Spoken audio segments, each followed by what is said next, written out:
अस्सलाम वालेकुम फ्रेंड। आज हम लोग स्टार्ट करते हैं प्रॉपर्टीज ऑफ ट्राइसाइलग्लाइसरोल। सबसे पहले इसकी प्रॉपर्टी हाइड्रोलिसिस।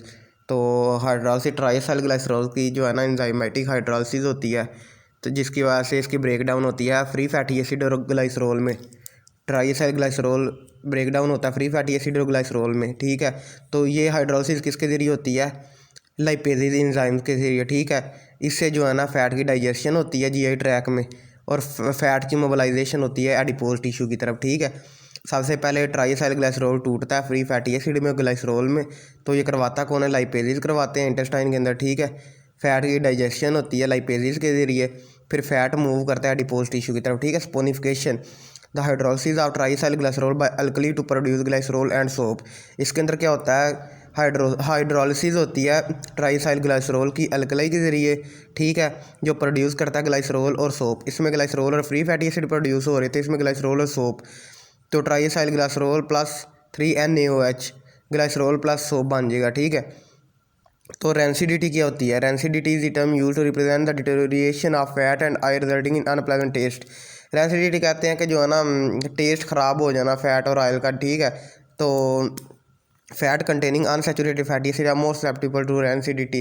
तो जिन जिन फैटी एसिड्स के अंदर जिन फैट्स के अंदर अनसैचुरेटेड फैटी एसिड होता है ना, वो ज़्यादा ससेप्टेबल होते हैं रेंसिडिटी के, ठीक है।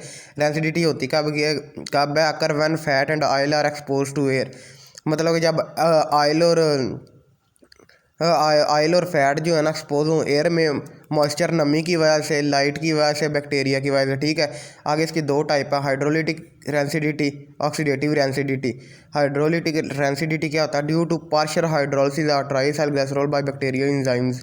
तो जब एयर में एक्सपोज होगा, बैक्टीरिया वगैरह ऊपर आएंगे, तो जिसकी वजह से इसकी पार्शियल हाइड्रोलिसिस हो जाएगी, ठीक है। Oxidative rancidity is due to oxidation unsaturated fatty acid. जो अनसैचुरेटेड फैटी एसिड होंगे उनकी ऑक्सीडेशन हो जाएगी। This result in the formation of unpleasant product. तो इससे जो है ना अनप्लेजेंट जो है ना प्रोडक्ट बनना शुरू होंगे, जैसे कि dicarboxylic acid, aldehydes, ketones etcetera.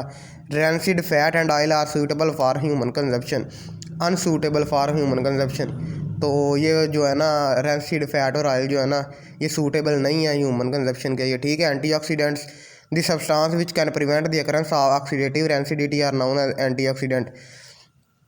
जो सब्सटेंसेस हमें बचाते हैं ना ऑक्सीडेटिव रेंसिडिटी से, उन्हें एंटीऑक्सीडेंट्स कहते हैं, ठीक है। Trace amount of antioxidant such as tocopherol, vitamin E, hydroquinone, gallic acid, alpha naphthol are added to commercial preparation of fat and oil to prevent rancidity.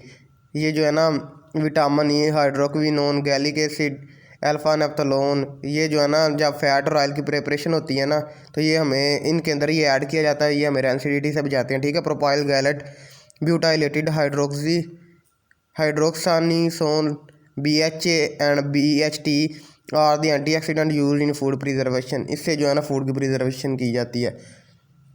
Lipid पर oxidation in vivo, living cells के अंदर, ठीक है। In the living cell lipid undergo oxidation to produce peroxidase and free radicals which can damage the tissue. तो living cells के अंदर जो lipid है ना, उसके अंदर ऑक्सीडेशन हो गई और प्रोड्यूस कर देगा परऑक्सीडाइज और फ्री रेडिकल्स, ठीक है, जो टिश्यू को डैमेज कर देगा। ये काज करेगा inflammatory disease, ageing, cancer, atherosclerosis, ठीक है। It is fortunate that cell possess antioxidant such as E urate, superoxide dismutase to prevent in vivo lipid पर ऑक्सीडेशन। पर ये कहते हैं कि ये किस्मत है कि मतलब जो नेचुरली है ना हमारे अंदर सेल के अंदर जो है ना एंटीऑक्सीडेंट पाए जाते हैं, जैसा कि vitamin E, urate, superoxide dismutase हो गया, ठीक है। इसकी वजह से जो है ना लिपिड की पर ऑक्सीडेशन नहीं होती। उसके बाद आ जाता है test to check purity of fat and oil. वो कह रहा है कि adulteration of fat and oil is increasing day by day. मतलब कि फ़ैट और ऑयल में जो है ना मिलावट दिन ब दिन ज़्यादा हो रही है, ठीक है। Several test are employed in the laboratory to check the purity of fat and oil. उन्होंने कोई टेस्ट बताया है कि जिसके ज़रिए हम जो है ना इसकी फ़ैट की और ऑयल की प्योरिटी चेक करते हैं। सबसे पहला टेस्ट है iodine number. It is defined as the gram of iodine absorb by 100 gram of fat और ऑयल। तो आयोडीन नंबर की डेफिनेशन क्या है कि grams of iodine, 100 gram of fat में कितने आयोडीन अब्जॉर्ब हो रहे हैं, ठीक है, कितने ग्राम ऑफ आयोडीन अब्जॉर्ब हो रहे हैं। तो अगर ज़्यादा आयोडीन अब्जॉर्ब हो रहे हैं तो मतलब उसके अंदर ज़्यादा डबल बॉन्ड है, ज़्यादा उसकी अनसैचुरेशन है, ठीक है। अगर कम हो रहे हैं तो उसके अंदर मतलब कम डबल बॉन्ड है, आयोडीन कम अब्जॉर्ब हो रही है, कम डबल बॉन्ड है, उसकी कम अनसैचुरेशन है, ठीक है।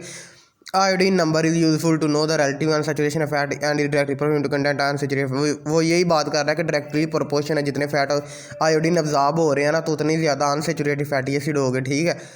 10 lower is iodine number less is the degree of unsaturation. अगर कम आयोडीन नंबर अब्जॉर्ब होंगे तो डिग्री ऑफ अनसैचुरेशन कम होगी। Iodine number of common oil and fat आ रही है, आयोडीन नंबर उनके दिए गए हैं। कोकोनट ऑयल का ये है, बटर का ये है, पाम ऑलिव का भी, ओलिव ऑयल का ये, ठीक है। Determination of iodine number will help to know the degree of adulteration of given oil. तो ये आयोडीन नंबर के ज़रिए जो है ना हमें मदद मिल जाती है कि हम चेक कर सकते हैं कि कोई ख़राबी वगैरह इनके अंदर, आयल वगैरह के अंदर मिलावट वगैरह, ठीक है। स्पोनिफिकेशन नंबर क्या होता है? It is defined as the number of KOH required to hydrolyse 1 gram of fat और ऑयल। 1 ग्राम ऑफ फैट और ऑयल को तोड़ने के लिए जितने KOH चाहिए ना उसे कहते हैं स्पोनिफिकेशन नंबर, ठीक है। It is defined as mg of KOH required to hydrolyse 1 gram of fat और oil. Saponification number is measure of average molecular size of fatty acid present. तो the value is higher for fat containing short chain fatty acid. इसमें वो यही बात कर रहा है कि इससे जो है ना हम मेजर करते हैं molecular size of fatty acid का, ठीक है।